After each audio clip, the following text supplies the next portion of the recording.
Hey, it's MK, and I am here with another Baby Got Scraps layout. And because I'm still struggling, I'm also bringing back my Build-A-Page with some dice. So I have my photos taken or picked out already, as well as the scraps that I wanted to use. And there are various scraps from Paper Rose. There is a scrap, this black cardstock's from Close to My Heart. I believe the leftover off-white cardstock, I don't remember where that is from. And then I've got a bunch of branding strips. One is from Close to My Heart's Urban collection. And then the last three are from Simple Stories. I think they were called the Essentials collection. Oh, there was a Cedar House. Did you see that? I flipped it over and it was Cedar House. So I apologize. The little camera one is from American Crafts Cedar House. Now, I've got my little book that has my list of how to build a page with dice. I rolled the dice 5 times. I have from 2 to 12, just random things listed that I usually use on every layout. So I just don't know what to pick. I'm just struggling trying to put page kits together to make for you guys. I also have this other notebook. So when I do roll my dice, I write it down and then I already have a recipe in case I don't want to roll the dice. I can just go and pick one out. So I'm recording them. Hopefully I don't have to do this after a while. But I'm just really struggling as to where to go with all this. So I rolled an 8, which is, let me look, alphas and thickers. So it's a title. And then I rolled a 6. 6 is stickers. Eventually I'm going to have to replace stickers with something else because I don't have a whole lot of stickers in my stash. Now, I also just rolled an 11, which is 5 to 6 photos, and I've already made the mistake of picking out my photos. One of these days, I'll roll the dice first and then pick out the photos. But right now, I'm pre-picking out the photos because I planned on doing Baby Got Scraps all month long, and this is my second video. So, my bad. So I re-rolled and got a 3. Which is, hey, scraps. I already picked those out, so go me. And then number 7 is die cuts or cut files. Now, die cuts are the pre-printed images that you buy from manufacturers, not your metal die cuts. I actually have another dice for tools later. And then number 2 is pattern paper. So I already have my pattern paper already. So 3 and 2 are already picked out, but I did write them down. And then for my double dice roll, which my double dice is a 6 embellishments, 1 through 6. I have 1 dice representing the embellishments that I just have an abundance of that need to be used. Things like brads, enamel dots, flare, washi tape, things like that seem to multiply overnight. And then I have another list 1 through 6 that are just my tools, things that I need to start using because I bought them and I just have them sitting there. So I picked one. So I roll both dice and then I only pick one number. So if I pick a number, let's say 2 from my embellishment list, then the other number is my tool list. And this one, I wanted the stamps. So because I had this blank piece of cardstock that just needed to become a pattern paper. So I picked out a bunch of travel-like stamps that I could mix and match and turn into my own travel pattern paper. And then the other embellishment, I decided to go with sequins because I have my enamel dots, my brads, my sequins, and my flare all in one number because for one, they are all the same size or shape, I should say. They're all circles. And they really all do the same exact thing. So I bundled them all up under one number and then I get to choose. Do I want to put brads on this layout? Do I want to put sequins on this layout? And do I want to put enamel dots or do I want to add a flare? So I picked out flare just in case. I also picked out sequins because one of the little embellishments that I picked out was an embellishment I made a while ago, but I'm going to alter it so it matches my page better instead of just sitting in my shelf or in my stash waiting for the specific layout for it to be perfect for. So I'm going to alter it even though I have lots of them. So here I'm just going with the exact same color. I picked out walnut stain and I'm using several different Close to My Heart stamps. And then that compass was actually gifted to me last year in February on the cruise, I got this cute little package, and oh my stars, I've just been enjoying the daylights out of it. I think I've got it all used up now, but I got this cute little gifty from one of the cruisers, Kathy, and inside it came this stamp. She also had like stitching stuff, little tag to where we can stitch things on, and I mean, I just am adoring this cute little package. So I thought I would add the stamp. Now this little feet here is actually a border, and I've wrapped it around my my stamp block, so that way I could just put the little feet and fill in the little gaps. So it looks like I'm walking down this foresty trail.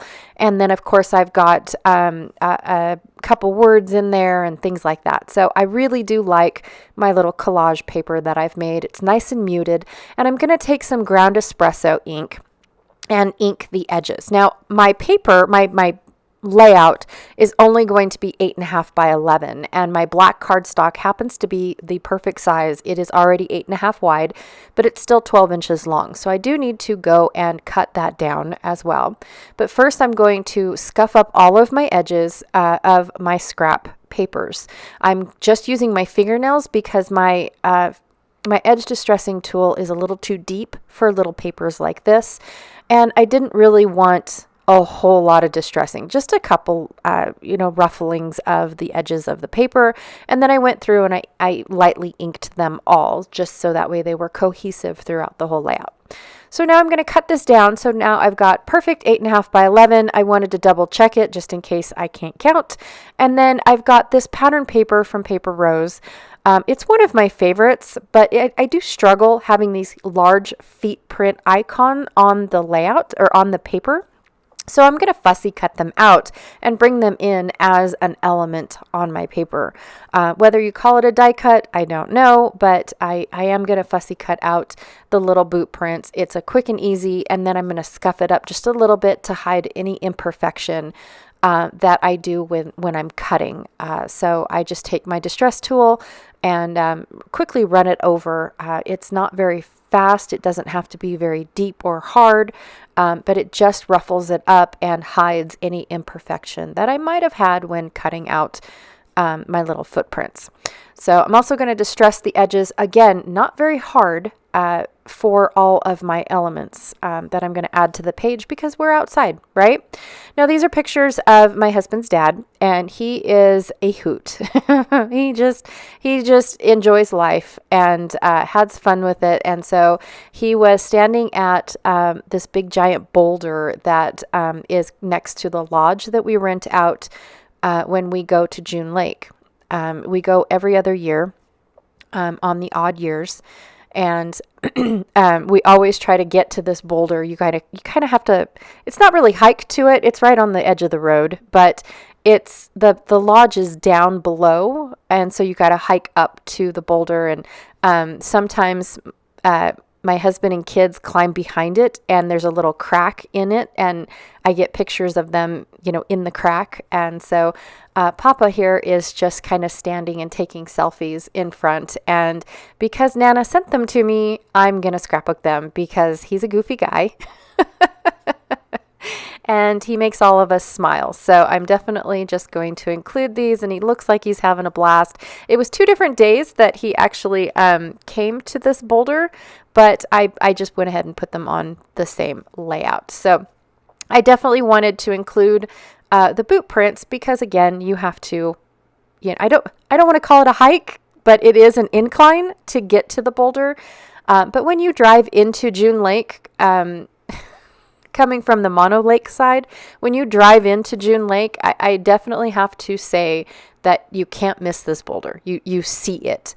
And if you pull over, there's no hike. But if you're down at the lodge and you're parked down there, and then you got to hike up because the lodge is down in the tree line area. So either way you look at it, that it's one way or the other. If you're already in your car and you just step out and see the boulder, then there's no hike. But okay, I think I've made my point. So the borders going next to my pre-made, or my not pre-made, but my homemade pattern paper, I didn't like how far out they went. They took up too much space, right? And And so I decided to glue them straight onto my pattern paper. It took away from my pattern paper a little bit, but I'm okay with that. It's just an element on my page. I don't need to feature it going, "Ooh, I made this," in all honesty.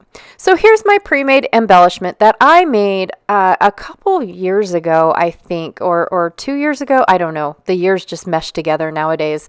And it had a pink butterfly on it. Clearly, this layout is not for a pink butterfly. So I took this Echo Park die cut and die cut title piece, and I went ahead and I stuck it inside, and it covered up that butterfly perfect. It made this cute little L shape. I don't think it took away from anything. I love how my stencil boot print from Pear Tree Cut Files, her stencils are amazing, by the way.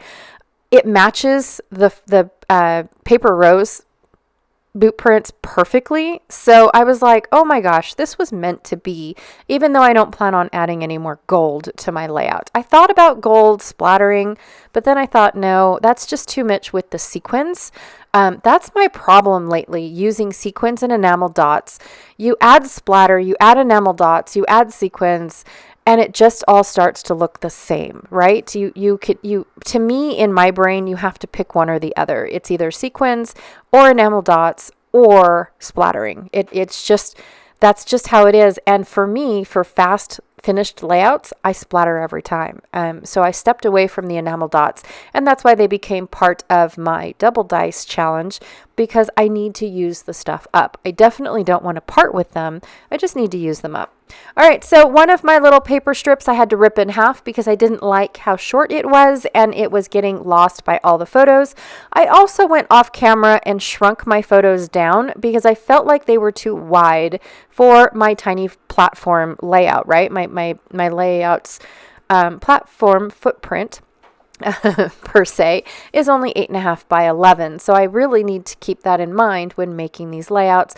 I also could have definitely went and reprinted these in a smaller format, so I got a lot more of the boulders and the trees and things like that. But really, it's just a silly picture, and the kids will like it because it's of Papa. So, in all honesty, I also had a bunch of felt little trees in the background, and I thought, oh, that'd be kind of cool because there's green in his photos.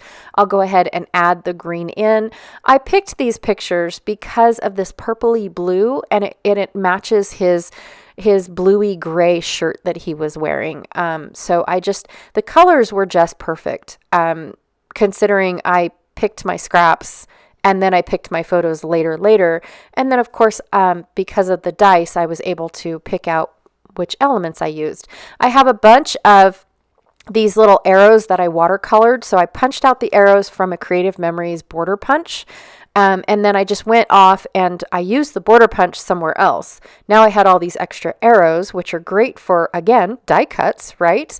And I just took my watercolors and I watercolored them. I think I had a little sampling watercolor set from a Etsy shop called By the Will of God or For the Will of God. I don't remember.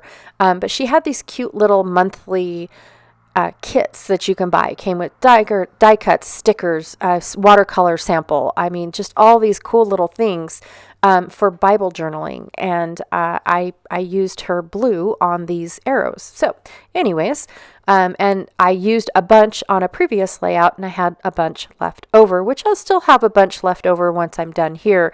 But I pulled them out, just all of them out, just in case. I had this little leftover tag that was the perfect match and color. That came from a Simple Stories sticker sheet. I don't remember what it was called, to be honest. And then, of course, lots and lots of leftovers. The Wander and the Into the Woods is $49 in Market. I don't remember where I got the felt flowers, but or the felt trees, but I do know they came on a roll, so they were all in one line. And I went a long time ago and cut them all apart, so that way I had all these little leftover trees, and they'll all make it on the layout. I also have a little 49, or not, it's not 49 in Market, but a paper rose tree that I fussy cut out from the same collection that the boot prints are from. I think it's called Mountain Trek, or Mountain Trek, I think is what it's called. Anyways, Fussy cut that out a while ago, and she's just a little loner tree. I don't really know what to do, but I thought I was going to add it to this layout, and I end up not adding it. I almost forgot about my alpha thickers that I was supposed to bring in. These are from Cocoa Vanilla, these word, puffy words, and they are from Cocoa Vanilla. They're from the Great Escape collection is what they're from, and I bought them from my friend Sandy from her shop, which is Scrapping Reflections. And so I'm going to add the Into the Woods Explorer is kind of what it's going to say. And then I've got this cool tiny word sticker that I can't remember. What does it say? It says do more than exist, which I thought was perfect for our Papa, because he does. He is, yeah, he does so much. It is great. The guy is very handy with fixing things. He is, he just wants to explore all the things. And I mean, he is just the coolest guy to hang out with. So, and he pushes us, right? He pushes us to do more than just exist. So I thought it was absolutely perfect for this for his photos and his cute little layout. All right, so the last thing I have is sequins. Now my little pre-made embellishment already came with sequins, and I could have said, hey, look, I did it already, but that's kind of cheating. I didn't want to do that. And I have these cool wood grain sequins that I picked or been hoarding from close to my heart from 1.5 million years ago. And so I decided, okay, I'm going to use these up. And I put, I think, 5 down in the main cluster and 2 up by the title, and then 3, I believe, in the other cluster up at the top. And that is how I am going to finish this layout off. I really like how it turned out. I'm not so sure about the black background. It really makes all the elements pop, but I don't feel like it blends really well, except for that some of my branding strips had black in them. So I don't really know how I feel about this layout, but it's done. I do, like I said, I do like how it pops, but I feel like a bunch of stuff was just clustered together. All right, you guys. So I have a playlist down below for everyone that is playing along with Baby Got Scraps. And I just want to thank you guys for hanging out with me today. Thank you so much. And I'll check y'all later. Bye.